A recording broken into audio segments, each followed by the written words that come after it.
Haason Reddick, goes to Arizona. He plays like middle backer, and he fights through all that adversity. They move him to edge rusher. He tears it up, right? He comes to Carolina. He had a great year. That just shows his toughness, his resilience, all those things that go on. I want to touch on Haason as a human, like an unbelievable leader, someone that came into our team in Carolina and was, I mean, he beat the drum for us. I mean, he was our, flag carrier. He was the energy. He was the effort. He was the brand that Coach Rule's trying to do. He is that.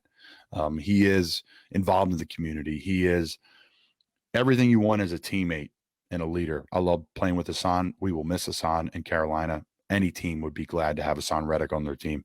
Mm-hmm. As a player, and I've touched on a lot of different things, of course, like I always do, I'm over the map. The yard sale, they used to call me. So I as a player, you're getting premier talent. Legit NFL defensive end, outside linebacker, whatever you want to call him, that can do everything, literally everything.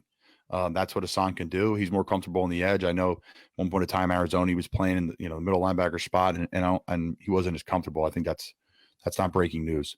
But obviously a top sack numbers guy, which is great, but just production and pressures and how he complements other players and his energy and his leadership. You're getting a legit guy. I was sad when I saw he left, but I couldn't be, more happier for someone that's going to do great in the city of Camden, great in the city of Philadelphia, just be exactly what everybody wants Philadelphia to be, their pro athlete to be on and off the field. That's Haason Reddick. He's going to lean into everything because he knows what to lean into. We played at Temple. He's from Camden. He's played for great organizations in Arizona and Carolina. Now he's going to Philly. He's going to be an awesome addition for you guys. I should be his agent. I just sold him. Yeah, really. I had to face him every day for 5 years of my career. So yeah, I was just going to ask you, like you being a tight end, him being either a defensive back, and then obviously being an edge rusher, being a outside linebacker. I'm sure you guys had your battles. Yes, many battles. Relentless effort, physicality, toughness. I'm telling you, Mark, there's like everybody's gonna be wearing Reddick jerseys around Philly, and he's in the prime of his career. It's a perfect time. Everyone's like, that's an overpay or whatever that may be. Everything's an underpay with Haason. He's that type of guy. I mean, just to come back to Philly, I can't stress this enough for the fans of Philly, for the fans of Haason, for Temple football fans. It's an unbelievable thing. It's a win-win, especially at Temple's now on the turnaround with Coach Drayton. What an awesome thing. I've been able to be around there on a side note and get to know him and the staff a little bit. Things are going in the right direction, thankfully.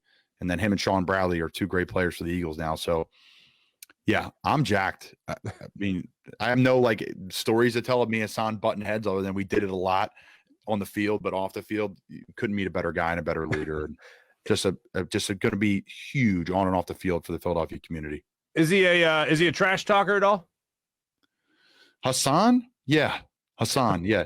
Haason he will not take shit from anybody. Okay. I'm telling you, every jersey is going to be walking around with the 43. I don't know what number he's going to wear, but yeah, Haason doesn't take shit from anybody. I guess I could tell a story. It happened in joint practice with the Colts. Okay.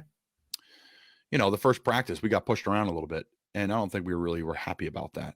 Not that they were doing anything too over the top, but it was really physical.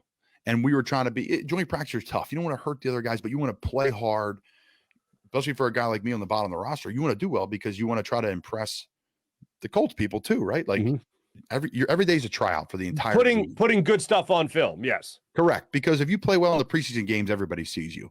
But say you sometimes are a better practice player than a preseason game player, right? Which maybe I would be, because I'm not going to catch a ball, make 6 people miss, and go for 60. That's just not my game. But if you have 2 practices against a team, you get to show who you are. So that's a big stage for me against a team that needs guys like, that are in my wheelhouse type players. So, I'm jacked. And then Haason, pretty much says this is not happening again. And he went off and had the practice of his life. I mean, he could flip a switch, and he plays with that switch all the time. Haason is just a leader. He's a legend. He's tough. I mean, like I said, it's my 5th time saying it. Philly, you really got a good one.